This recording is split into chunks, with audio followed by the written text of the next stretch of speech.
di ne amato,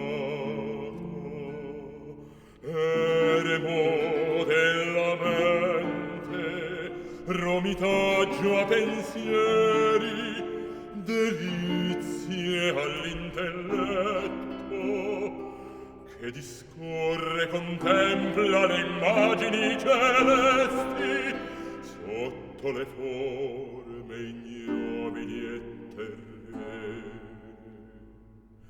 A te l'anima mia, lieta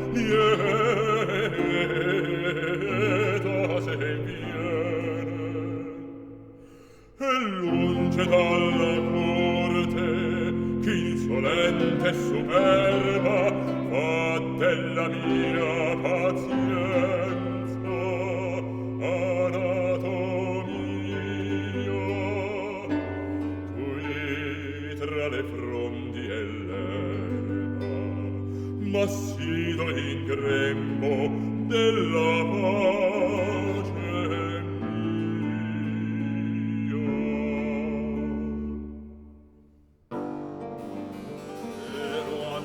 del cielo, appunto in questa solitaria chiostra visitarti io volevo. E quando mai le visite divini io meritai, la sovrana virtù di cui sei pieno deifica i mortali. E perciò son da te ben meritate le celesti ambasciate. Allade, a te mi banda, a te annunzi avvicina l'ultima ora di questa frale vita, in passaggio all'eterna ed infinita.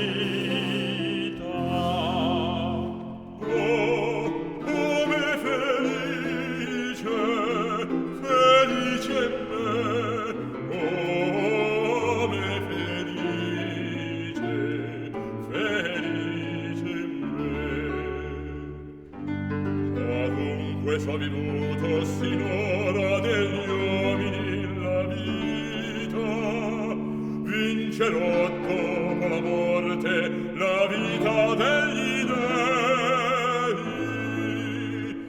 Nome cortese, tu il morir m'annunzi.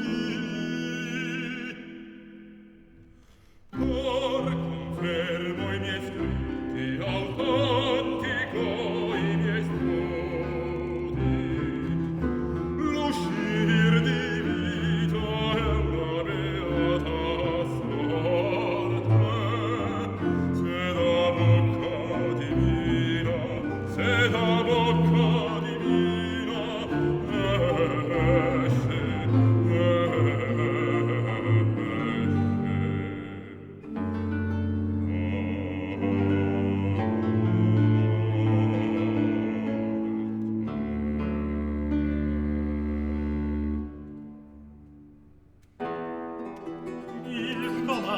tiranno esclude ogni ragione e tratta solo o violenza o morte. Io devo riferirlo e non di meno relator innocente mi pare esser partecipe del male. A riferire io vado. Seneca, assai m'incresce di trovarti, mentre pur ti ricerco.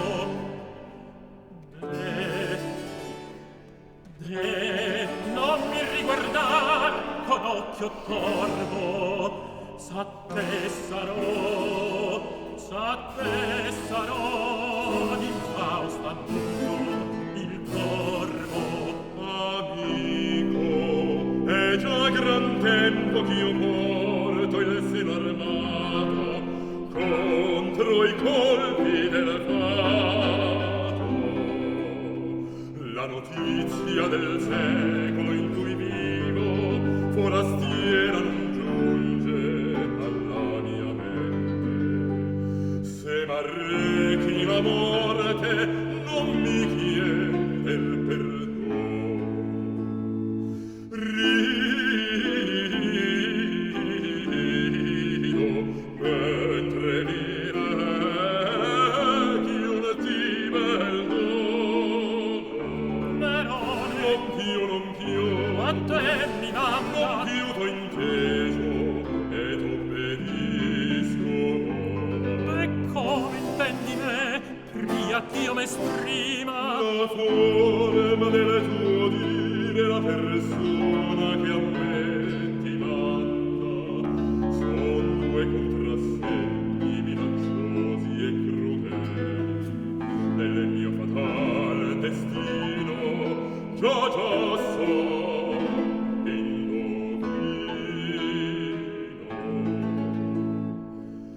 Nerone, a me t'invio a imponermi la morte. Signor, indovinasti. Mori, mori felice, mori felice, che come vanno i giorni all'incontro del sole a marcarsi di luce, così e le tue scritture verran per prender luce, iscritti altrui. Mori, mori